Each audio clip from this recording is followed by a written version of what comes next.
আপনারা দেখছেন হিলি নিউজ বাংলা, যে বিশেষ খবরের চোখ রাখবো।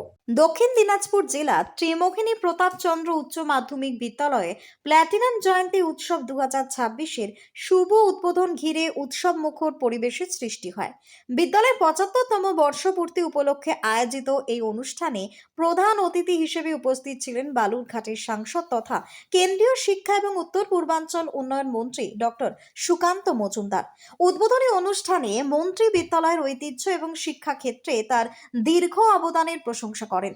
তিনি ছাত্রছাত্রীদের উদ্দেশ্যে শিক্ষা, শৃঙ্খলা এবং নৈতিকতার গুরুত্ব তুলে ধরেন। অনুষ্ঠানে বিদ্যালয়ে ছাত্রছাত্রীদের দ্বারা আয়োজিত নানান সাংস্কৃতিক পরিবেশনা এবং শিক্ষামূলক প্রদর্শনী মন্ত্রী উপভোগ করেন। বিদ্যালয় প্রাঙ্গণে প্রাক্তনী শিক্ষক, শিক্ষিকা, অভিভাবক এবং স্থানীয় বিশিষ্টজনদের উপস্থিতিতে প্ল্যাটিনাম জয়ন্তী উৎসব এক স্মরণীয় রূপ নেয়। Bureau report, Hili news Bangla. এই ছৌ নৃত্য অনুষ্ঠান করানোর